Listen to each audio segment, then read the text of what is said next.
Hello, and let's talk about the art and culture of resistance. What you just saw was a video depicting the diversity and the depth of protests across the country over the past month. Based on a poem by Faiz Ahmed Faiz, Bol Ke Lab Azad Hai Tere, which has been set to music and to life by the Delhi-based band Dastaan Live. Over the past month, we've talked about rediscovering our democracy. There has been protests across the country, people who had never taken part in these kind of protests coming out into the streets, reclaiming public spaces. But any conversation about these protests is incomplete without mentioning the art and culture that accompanies this resistance. Whether it be posters, music, banners, all kinds of artwork have flourished. And to talk more about this, we have with us one of the members of the band Dastaan Live, Baan. Thank you so much, Baan, for joining us. Hi, thank you. So before we talk a bit about the recent protests and the political atmosphere in the country, let's talk a bit about your journey and the journey of your band too. So could you tell us a bit about how you got together and what was the motivation for starting Dastaan Live? So basically, Dastaan Live started as, so me, my partner, Sayukta and Bala. So we were sort of working with the poetry that was there. And, Right. and back it was not this bad, Right. frankly. So we had composed a bunch of these poems like Kutte by Faiz, and there was these other things that this anonymous person had written, which I had composed part of a play back in 2004. Right. It was called कौन बताए किससे पूछे सब तो है इंसान कहाँ है धर्म कहाँ ईमान कहाँ खुदा कहाँ भगवान कहाँ है Right. आज भी कल के जैसा क्यों है. Right. So that also became a sort of anthem for us in Dastaan Live, because we are all asking this question, right? The question is like, why is it still the same? Why are things still the Why same? are things still the same? I mean, why are we talking about things that happened 400 years back in 2020? Right. Like we're in 2020, like Right. where India as a country, we are almost about to get on the world stage to talk about climate change, to talk about sustainability, to talk about the Right. global issues. Right. Suddenly we have gone like some 100, 200 years back, and we are back in that whole feudal, patriarchal, Right. religion-based, caste-based conversations. I mean, so for us, Dastaan Live is sort of, and Dastaan Live is an artist collective, which of course started from a point, but now it's like this many points joined in. Right, So right. now Dastaan Live is sort of a much bigger sort of a collective where we are using poetry, where we are writing our own stuff. Right. We are trying to sing songs, we are trying to create visuals, we are trying to create space designs and take it to all kinds of alternative spaces to just connect with and to talk about what's happening. Right. Really. Like it's more like a mirror for the society and for people to ask these important questions. Right. And as a band, you're not going to escape this question. What led you to choose this name? So, end of the day, we are all storytellers. The art form we choose is sort of comes secondary. The core thing is you are trying to say something, whether it's your own story, whether it's someone else's story. We are all storytellers. Right. So, Dastaan is the Urdu word for storytelling. So, and live is because we believe that the revolution will be live. Right. So we don't have many songs that we have recorded. Although we have a full set of 1.5 to 2 hours, but we have recorded just one song. Right. The idea is for us to bring people to where we are performing so that they can experience that transformational sort of the story. Right. So that's why Dastaan Live. Right. And an interesting thing is a lot of your work also centers around Faiz. Yeah. And Faiz is, of course, in the news today because people are talking, oh, he's a Pakistani. That's the only way people identify him for some reason. Yeah. And the religious connotations to his poetry. Although, of course, if you look at his writing, it's much more complicated. Yeah. So could you talk a bit about your journey with Faiz also? As in, how did you discover him? How did you decide to say, what were the aspects of his writing that captivated you? So basically, it started with, so I had read a bunch of Faiz poems, but then Sayukta was an ardent Faiz fan, and she would carry Kutte in her wallet. Right. And she actually wanted, she would ask a lot of our friends to compose Kutte, and we did end up composing Kutte. But what hit me was the fact that when he wrote Kutte, and when we composed it today, it's sort of like how things are suddenly becoming relevant, stuff that's written, say, decades back. Right. So the idea is to not take just Faiz or any of these poets. The idea is to not just take them for novelty's sake, but also to, through their words, through their poetry, reach out and talk about what we want to talk about, because the words are so relevant and so like beautifully done. I mean, I don't think other than Bol Ke Lab, Azad Hai Tere, I mean, it's beautiful. It's the way, it's just this the poetic, the structure that Faiz had written. Bol Ke Lab, Hum Dekhenge, Kutte. Then we have composed Filistini Bacche Ke Liye Lori. I mean, all these things they just connect with us first, and then even the people who have heard our musical version of these songs. Right. So through them, so Faiz is one of the, and for me, Faiz is not just, he doesn't belong to just Pakistan. He belongs to South Asia. He belongs to the world. Right. I mean, what are these barriers and borders that? For me, it's not about that. It's actually about this whole global. Like, he's talking about peace. What is he talking about? He's talking about peace, and his poetry is relevant in any situation. You just take the situation and you put his poetry there, it will be relevant. So it's, for me, it's that. Faiz, Pash, Sahir Ludhianvi, Majaz, Majru Sultanpuri, Habib Jalib, so many of them, they were part of the resistance. Not just resistance, they were just writing about what people are experiencing. Baba Nagarjun. And in fact, unfortunately, it's a tradition which is almost disappearing from popular imagination to considerable extent. Unlike, say, maybe a couple of decades ago, where their music was still very much part of the movie industry, at least. So there was some name recognition, and now we see that it's continuously declining. So. Yes, absolutely. So coming a bit more to the recent times, as a group of performers who are taking music and art to the public, to the general audience, what has been your experiences in recent times, especially ever since these protests broke out? The dynamic between, say, you as artists and the kind of political and social environment that is bubbling in the country, so to speak. So, personally feeling, for the first time, I've actually experienced this mass movement in my lifetime. And a movement which is leaderless, which is led by women. And a movement that is that doesn't have an agenda other than the fact that this is about our fundamental right to being. Fundamental right to identity. Like, India is such a beautiful country. It's I mean, I don't see another democracy like India. I don't know, like in a couple of thousand miles, there's no other democracy like India. And today, that is our strength. Our strength, I mean, when Baba Saheb wrote the constitution, where so many people bled for this country to make it what it is today. And that's the beauty, that we are all sort of coexisting in this this space which we call India. And today, if someone is questioning our identity, like if that is in question, I feel that art, and also art is important in any time for that matter, because art also comes from the society. Like, we as artists, like, how can I talk about butterflies and flowers when my house is burning? So if that is the case, then that's what's feeding my art as well. And it's sort of a cyclical thing. Like, what I create comes from what's happening around me, and then it connects to them. So it's sort of, if I'm not creating, if my art is isolated, it'll never connect. So that's why, for me, it's important to keep engaging with what's happening around, not just politically, but socially, economically, problems of my own problems, problems of people who are around me, and then somewhere, like, using my art, because I'm not a politician. I cannot go out there and give big lectures or big whatever sermons and all. All I can do is make songs.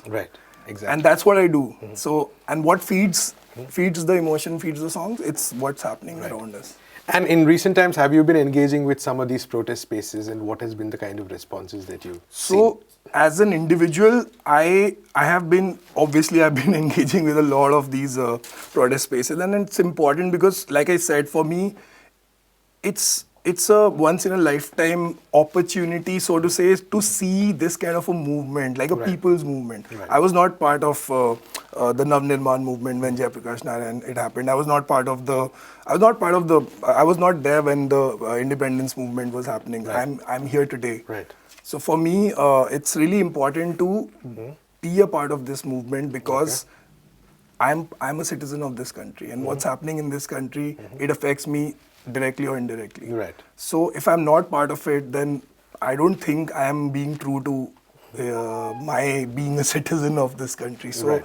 so it's been really like overwhelming in terms of seeing the emotions, seeing the way people have just gathered on the streets and across the country, not just in India, and then globally. Exactly. And Even then the protests across in universities in Yeah. other parts of the world too, right? Yeah. And protesting, if you take that away from a democracy, if you take protests away, if you take dissent away, if you Right. take debates away, then what are we talking about? Then it's Exactly. not a democracy. Right. And this is a question that we ask almost to everyone who comes here for these discussions. And it's specifically in your area regarding art, music, and resistance. What do you see as the way forward in building this up to be something that is not just a matter of a few months, but something that actually lasts and endures much longer? So basically, as artists, as musicians, the idea is to keep creating like this body of work, which not just inspires the next generation, Right. but at the same time also puts up some pertinent questions in terms of not just questioning the government, even questioning people, questioning our own selves. Right. So like if you remember like IPTA, the whole movement, like there were so many songs, plays, and Right. so many things that we still refer to. But again, that came from a certain era, a certain Right. time. So this, whatever is coming out now, it's today's story. Exactly, So 100 years down the line, people will talk about the fact that, okay, this song came out from this That year, moment. this era, Exactly. this moment, written Right. by this person who was so-and-so person, Right. part of this movement. So Right. that is important because this is not just for archiving or documentation, but at the same time, how art is also running parallel to this movement. Exactly. Like Absolutely. Renaissance couldn't have been possible without not just the culturally engaged people, but artists, everyone. So, Right. so people who are part of that movement, Dadaism, Surrealism, Right. any movement that happens around the globe historically has artists, people, like it's a collective Right. thing. So you cannot be isolated. Absolutely. And yeah, so art has to play an important role because art is important. Art is historically it's been sort of part of like people. It's yeah. Absolutely. Thank you so much, Baan. Thank you. That was Baan from Dastan Live. And for those who joined late, here's one more look at their song, Bol Ke Lab Azad Hai Tere, based on Faiz Ahmed Faiz's poem.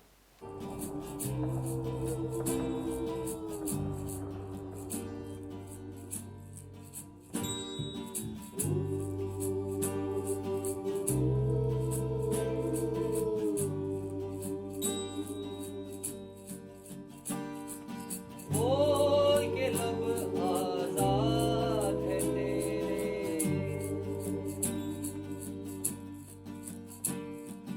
बोल ज़बां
Hello and welcome back to Let's Talk, and we go to our daily segment about the upcoming Delhi elections that are going to be held on February 8th.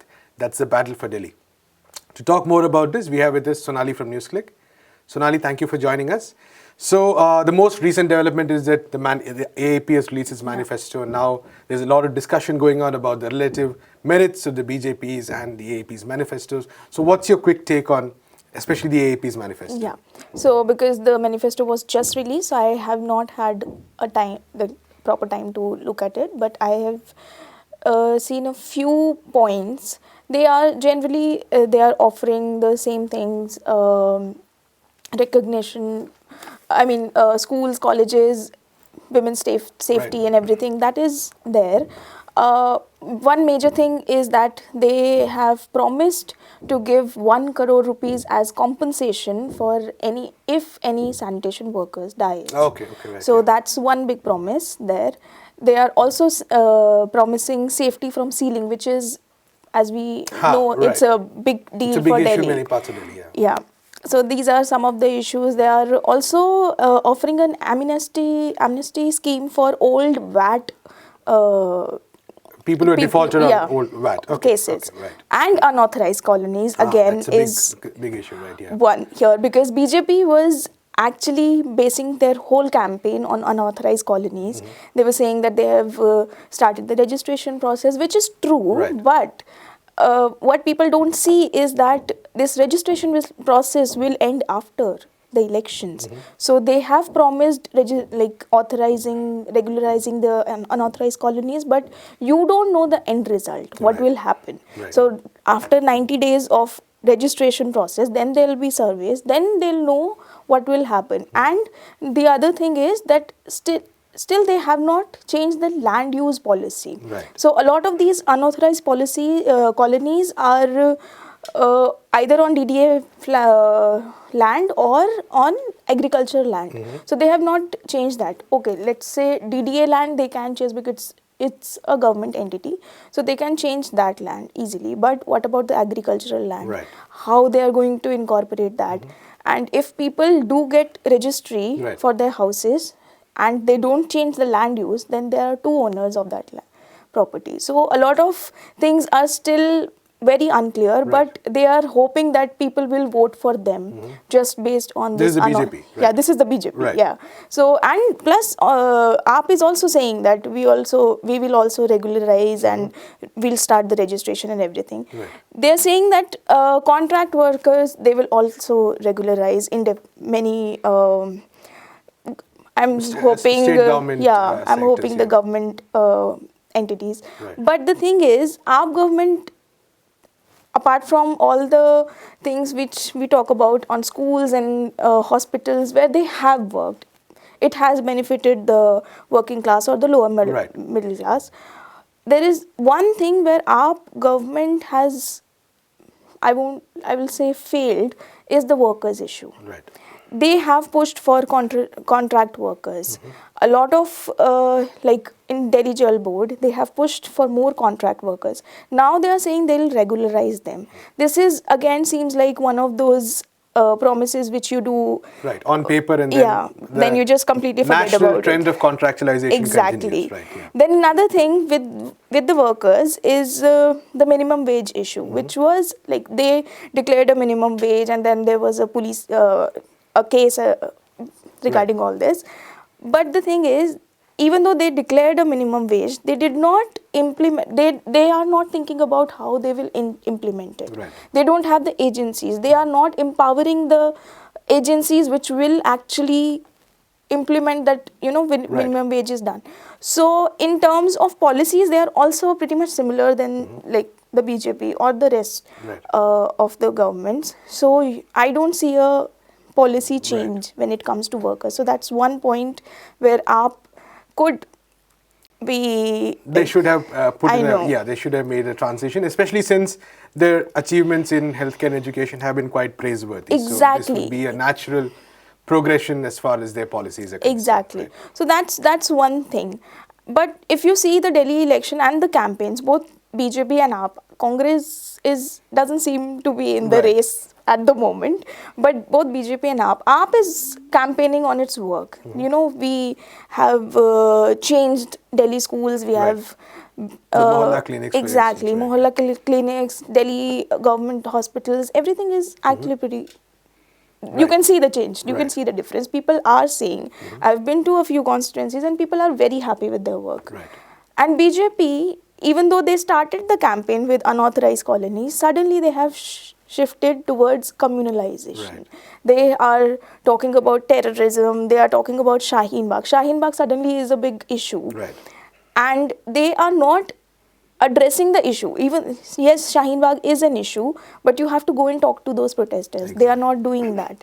They are calling them terrorists. They are calling them that they have links with Pakistan and everything. So they are trying to polarize. And I don't know how people will react to it. That we'll see in the elections. Right. So that's one thing that BJP, even though they have issued like a huge Sankalp Patra, but I don't see that Sankalp Patra Being in the anywhere in discussion, the right, exactly. right, right, So I don't know why, and they are again making it very personal. They're calling Arvind Kejriwal terrorist, right. and you know, this is the trend we have seen ever since Modi. You see everywhere, like I think even in the municipal elections, they are saying Modi, Modi, Modi. Right. But Modi is not going to do that anything. exactly, Who is your now? AAP has actually put the onus on BJP. Who is your chief ministerial candidate right, in Delhi? right. They don't have one. But it's a very weird, very difficult situation in Delhi at Right. the moment. Right. Thank you so much, Sonali. That's all we have for this episode of Let's Talk. We'll be coming to you from Monday to Friday every day in the afternoon. Keep watching NewsClick.